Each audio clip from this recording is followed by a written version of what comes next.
Bular mana O'zbekistonga qanaqa kirib ketyapti? Hammasi Xitoyliklar ketdi. Mana yana kelyapti, davomi ularni ketyapti orqagacha. Chorsiga ham Xitoyliklar yetib ketdi. Taqiy sotib olishganmi deyman. Bu Xitoyliklar bozorlarga kirib kelishda indamadik. Biznesga kirib kelishda indamadik. Endi mahallalarga ham kirib kelishdi. Xitoy magazin. Mana qaranglar, Xitoy oshxonasi, Xitoy yozuvlar. Biz O'zbekistondamizmi, Xitoydamizmi? Ikkita do'konni bittasi Xitoycha yozuv, Xitoy. Yerlarimiz chet el fuqarolariga berib yuborilyapti mazmunidagi xabarlar asossiz va oxirigacha o'rganilmasdan chiqarilgan xabarlardir. Xitoy xalq emas, imkoniyatlar davlatimiz uchun. Xitoy xalq emas, imkoniyatlar davlatimiz.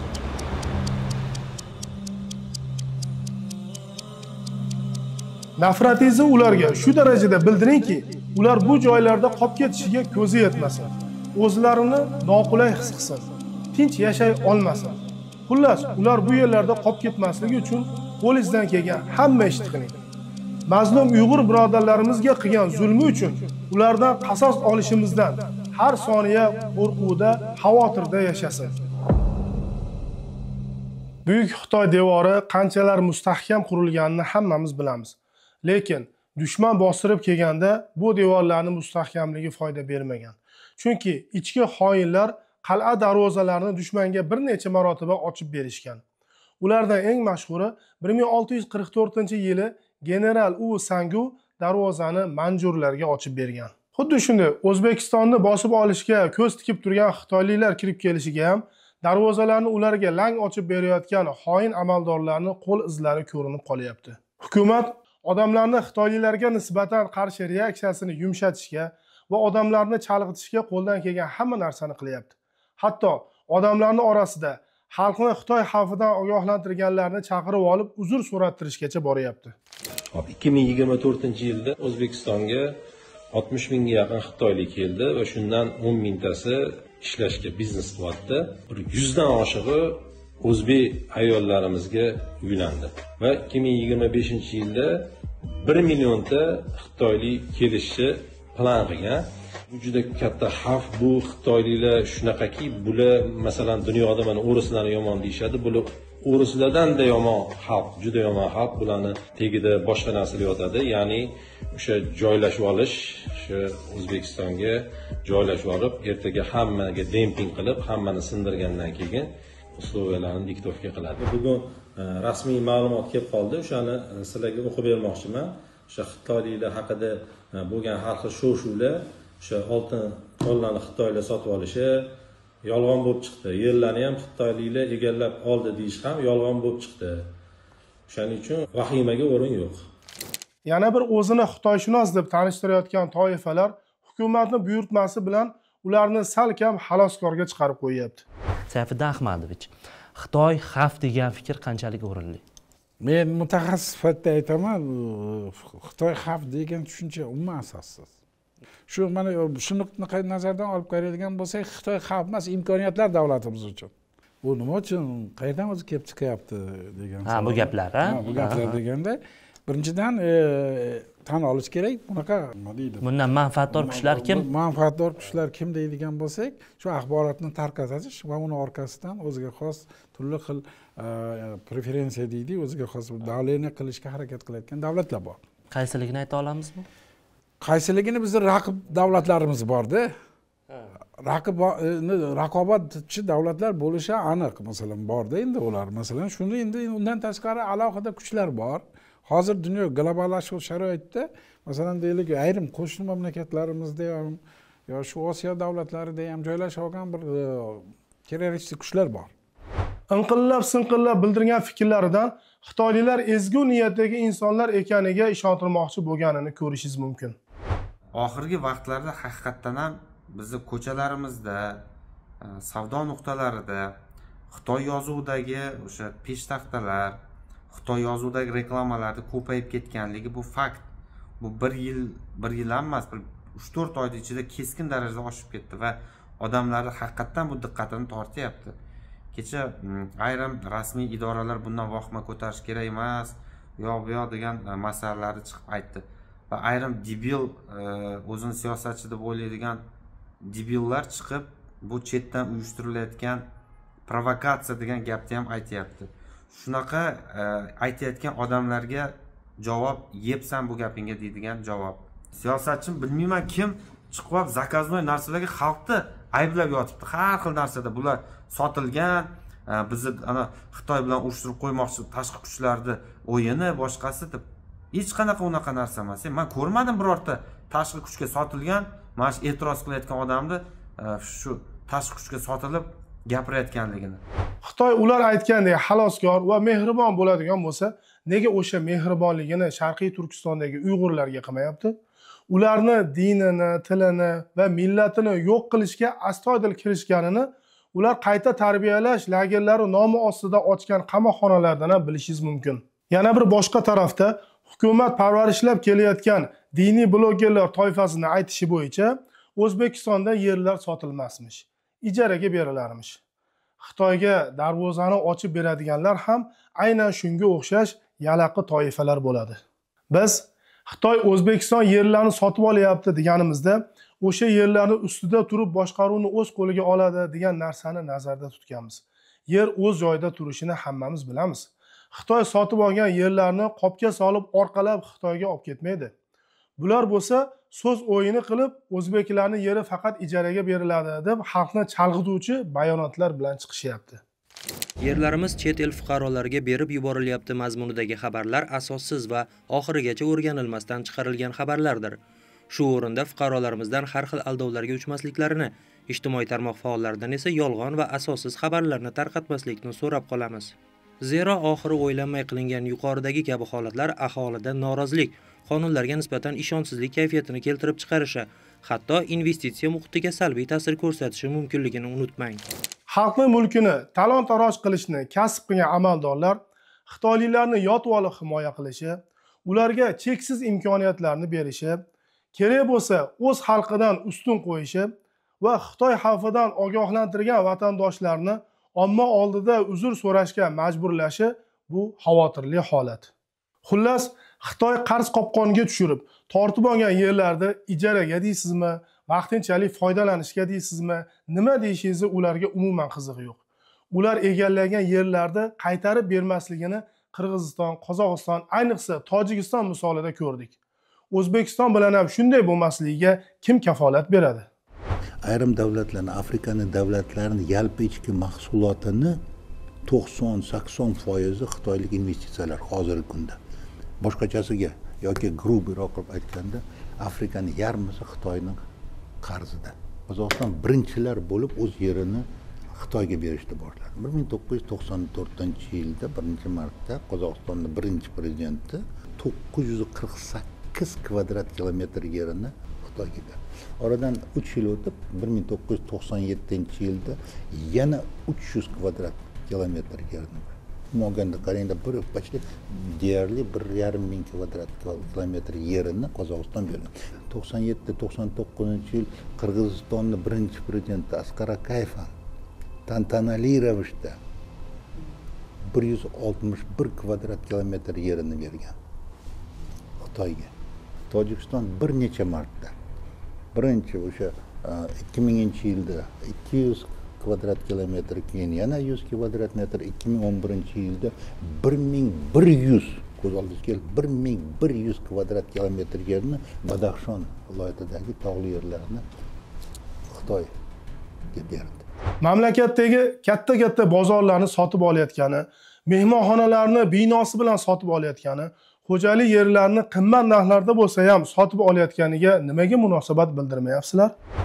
Masalan, biz o'zimiz Toshkentga kelganimizda qoladigan ba'zi mehmonxonalar bor edi. Xosatan bitta Muvaffaq degan mehmonxona bor edi. O'sha xitoyliklarga o'tib ketibdi. Hozir xitoycha yozuvlar bilan va juda bir axloqsiz holatda ko'rilyapti.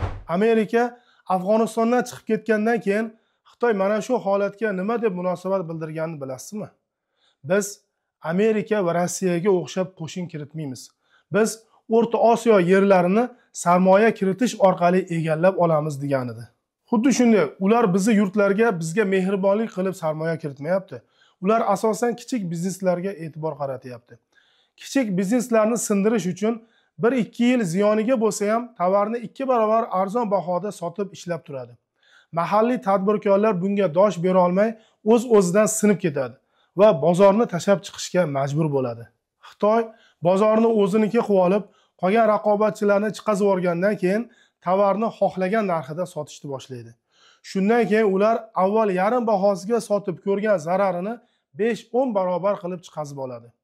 Shu 1 yil ichida O'zbekistondagi mahalliy korxonalarni 40% yopilib ketdi. Rossiya hududi O'zbekistonning hududidan 40 barobar katta bo'lishiga qaramay, Xitoyda atiga 79 ta korxonasi bor. O'zbekistonda bo'lsa 3,5 mingta Xitoyning korxonasi bor.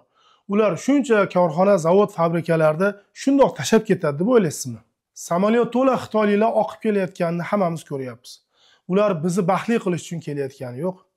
Xitoy bizni yurtlarga xom ashyo resurslari bazasi sifatida qaraydi. Hatto ularning televideniyasida ham O'zbekiston haqida ma'lumotlar berib borilyapti. 乌兹别克斯坦国土总面积 44.74万平方公里，人口2863万，是中亚人口最多的国家，同时还是一个有着130个民族的多民族国家。乌兹别克斯坦的国徽上主图案是一只展翅欲飞的吉祥鸟，表达着对自由的热爱。吉祥鸟身后，一轮红日必星之地。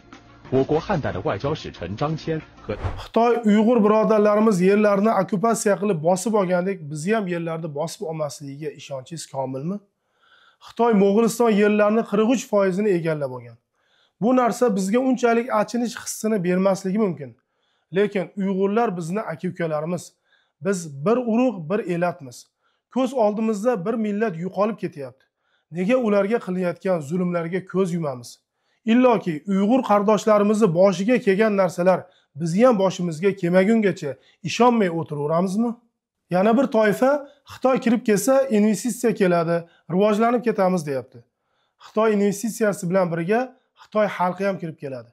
Zavod, fabrika qurishga qarz berar ekan, xom ashyoni ham, ishchi kuchini ham aynan Xitoydan olishni shart qilib qo'yadi. Bizni ochko'z amaldorlar hamma shartga rozi bo'lib, har qanday investitsiyani olaveradi. Ularning shartlarini quyidagicha tasvirlash mumkin. Xohlaganingizcha qarzni sarflang, lekin biz mablag' ajratadigan bo'lsak, ishchi kuchi, mutaxassislar va materiallarni ham Xitoydan xarid qilasiz. Xavotir olmang, ular arzon va sizga ham foydali bo'ladi. Shunday sababdan Xitoy kreditlari ko'plab rivojlanayotgan mamlakatlar uchun jozibador bo'lib ko'rinadi. Boz ustiga Chin yurti kredit olgan davlatlar bilan qarzni qaytarish borasida deyarli murosa qilmaydi. Mablag' yo'qmi, uni tabiiy resursingiz bilan to'lang.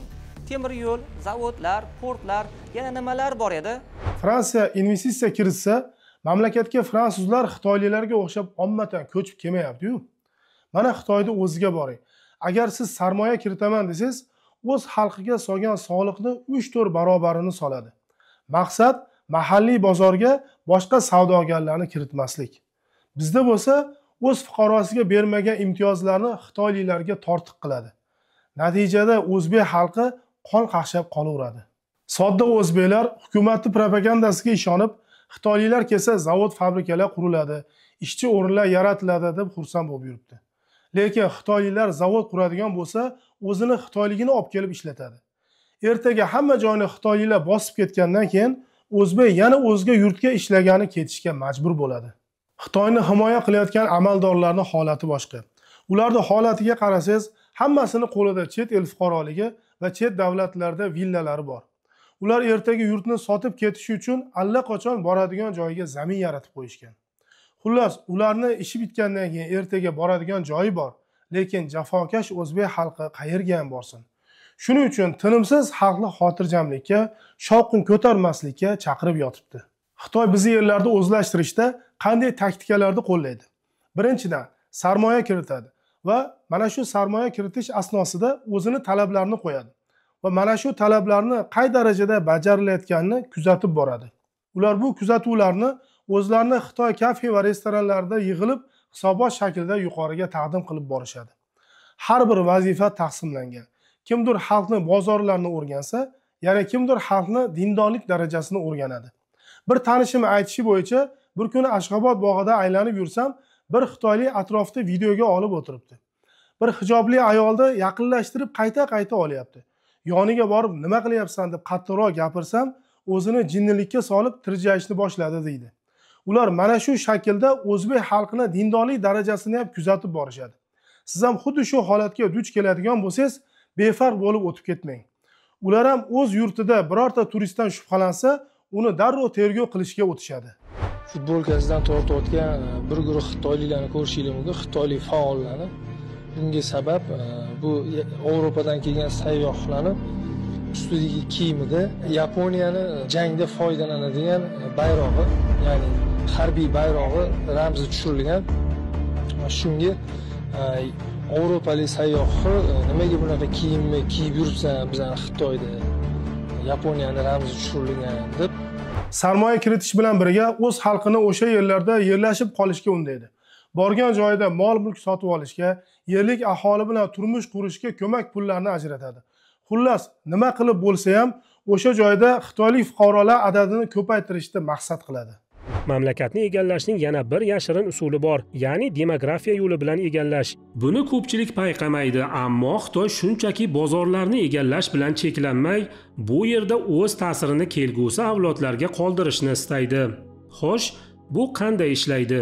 Birinchidan, xitoyliklar O'zbekistonda oilalar tuzib, shu yo'l bilan mamlakatda ildiz ochishga intilmoqda. Ko'plab xitoylik tadbirkorlar, ishchilar va investorlar ataylab o'zbek qizlariga uylanib, oilalar qurishmoqda. Bu assimilyatsiya strategiyasidir. Ularning farzandlari O'zbekistonda voyaga yetadi, lekin xitoylik milliy o'zligiga ega bo'ladi. 1-2 avloddan so'ng ular siyosat, iqtisodiyot va madaniyat sohalarida ta'sir kuchiga ega bo'ladi. Asta-sekin Xitoy ta'siri shunchaki iqtisodiy bo'lib qolmay, balki ijtimoiy tus oladi. Bu holat 20-30 yil ichida yuz beradi. Natijada Xitoy ildizlarga ega yangi avlod paydo bo'ladi. Ular Xitoy O'zbekistonda o'sib boradi deb hisoblaydi. Ular uchun Xitoy ham xuddi O'zbekiston kabi o'z mamlakati hisoblanadi. Bu bolalar o'zbek jamiyatida voyaga yetadi, ammo Xitoy tarbiyasini oladi va u yerdagi mustahkam aloqalar bilan ulg'ayadi. Shu tariqa Xitoy o'z odamlari orqali mamlakat ichidagi qarorlarga ta'sir o'tkaza oladi. Bu narsalardan yana bir ko'zlangan maqsadi bir kun kelib bu hududlar saylov yo'li bilan Xitoy tarkibiga o'tkazish kerak bo'lsa, saylovchilarning aksariyati xitoyliklar tashkil etishi va saylovda yutib chiqishi uchun ham shunday uzoq yillik taktika qo'llaydi. Bunga qo'shimcha ravishda ular yerlashib, mahalliy fuqaroga aylangandan keyin hayotni hamma bo'g'iniga kirib borib, asta-sekin mansabga kelish holatlari boshlanadi. Mamlakat taqdirini hal qiluvchi mansablarni egallaganda hamma narsa qo'ldan boy berilganini tushunib yetasizlar. Ammo unda kech bo'ladi. Ana o'sha paytda haqiqatdan ham shovqin qilmasdan jim o'tirishingizga to'g'ri keladi. Ba'zilar xitoyliklar kafe, restoran ochsa nima bo'pti? Amerikada ham, Yevropada ham ularning mahallalari, restoran, kafelari bor deyishyapti. Amerikada restoran ochgan bo'lsa, avvalo ularda o'z xalqining foydasiga ishlaydigan qonunlar bor. Xitoylikni o'z xalqidan ustun qo'yishmaydi. Bizda bo'lsa, qonunlar faqat xitoyliklarning foydasiga ishlayapti. Xalqimiz ko'proq o'zbeklarga berilmagan vakolat va imtiyozlar ularga berilganidan norozi bo'lyapti. Xitoyni qabul qilmagan jamiyatlar ham bor. Masalan, Turkiyada xitoylik investitsiya kiritmoqchi bo'lsa, mahalliy aholiga solmagan juda katta soliqlarni soladi. Natijada ular bu yerlarda mahalliy tadbirkorlardan ustun bo'la olmaydi. Ishchi olish borasida ham bitta xitoylikni ishga olish uchun 4 ta turk fuqarosidan ishga qabul qilish majburiyati yuklanadi. Bizda shunday qonunlar borligidan va buni ijrosidan xalqning xabari bormi? Hozirgi kunda O'zbekistondagi dinga bo'lgan kurashish bu aslida millatga qarshi qaratilgan. Men dinga berilmaganman deb bu muammo menga tegishli emas deydiganlarga Sharqiy Turkistonda zulmga uchrab, zo'rg'a qochib chiqqan ayollarning holatiga qarasin. Ularning aksariyati ro'mol ham o'ramaydigan oddiy Uyg'ur ayollari. Lekin Xitoy kurashni millatga qaratgani uchun dindor emasligiga qarab ham o'tirmayapti. Shuning uchun biz hamma dunyo qarashlarimizni chetga surib, bir bo'lib Xitoyga qarshi turishimiz kerak deb aytamiz. Ular dindan tashqari millat kushandasi. Uyg'ur millatini yo'q qilish uchun Uyg'ur ayollarini xitoyliklarga erga tegishga majburlayapti. Yana qanchadan qancha voyaga yetmagan qizlarni oilasidan uzoqda joylashgan shaharlarda restoran, kafe va tungi klublarda ishlashga majbur olib ketyapti. Erkaklarni bo'lsa qul qilib ishlatyapti. Xo'p, endi yechim o'laroq nima qilishimiz kerak? Bu butparast mushriklarni bu yerlarda qolib ketmasligi uchun qanday yo'l tutishimiz kerak? Avvalambor, oddiy o'zbek xalqiga berilmagan imtiyoz va vakolatlarni ularga berilishiga qarshi xalq o'z noroziligini bildirib, hukumatdan talab qilishi kerak. Ular O'zbekistonga otasidan qolgan hovliga kelgandek vizasiz bemalol kirib kelyapti. Biznikilar bo'lsa, hali ham Xitoyga viza bilan boradi. Mana shu oddiy viza rejimidagi adolatsizlikka ham qarshi turishimiz kerak. Ular vizasiz xohlagancha kelib, xohlagancha turadi. Xohlagan sohasida faoliyat yuritadi. Bu darajada erkalatib yubormasligimiz kerak. Erkalasang ham taltaymagin degan gap bor. Ularni biz o'zimiz bu darajada erkalatib, taltaytirib yubormasligimiz kerak. Pala-partich olinayotgan qarz va investitsiyalarga cheklov joriy qilish kerak. Hozir O'zbekistonga kirib kelayotgan investorlarning yarmidan ko'prog'i xitoyliklarda ulushiga to'g'ri keladi. Bu borib xitoyliklarga qaramlikni keltirib chiqaradi. Xalqni bo'yniga olinayotgan qarzlarni nimaga sarflanayotganini va qarzlarni to'lanayotgan yoki to'lanmayotganini shaffof shaklda xalqqa taqdim qilib borishini talab qilishimiz kerak. Xalq ham sal g'ururini ishga solib, xitoyliklarga mol-mulk, uy-joylarni umuman hech narsa sotmasligi kerak. Yoki ular o'zlari kelib do'kon ochyapti, ana shu do'konlardan narsa olmaslik bilan ularga qarshi boykot qilishimiz kerak. Xitoyni Sharqiy Turkistondagi qardoshlarimizga qilayotgan zulmini eslab, kerak bo'lsa ularga ham eslatib, xuddi tug'ishgan akamizga zulm qilayotgan dushmanga qaragandek qarashimiz kerak. Nigohimizdan, gap so'zimizdan ularga nisbatan nafratimizni his qilib turishsin. Nafratingizni ularga shu darajada bildiringki, ular bu joylarda qolib ketishiga ko'zi yetmasin. O'zlarini noqulay his qilsin, tinch yashay olmasin. Xullas, ular bu yerlarda qolib ketmasligi uchun qo'lingizdan kelgan hamma ishni qiling. Mazlum Uyg'ur birodarlarimizga qilgan zulmi uchun ulardan qasos olishimizdan har soniya qo'rquvda, xavotirda yashasin. Vassalomu alaykum va rahmatullohi va barakatuh.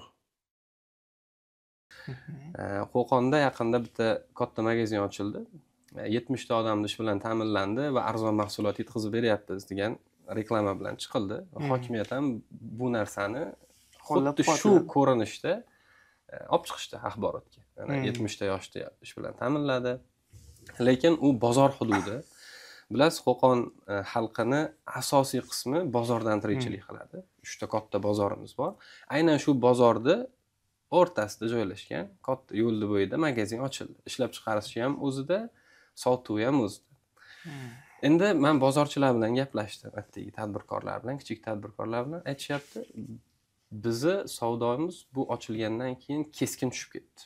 Ya'ni bizi pachka narximiz, ya'ni optim narximizdan arzon sotyapti.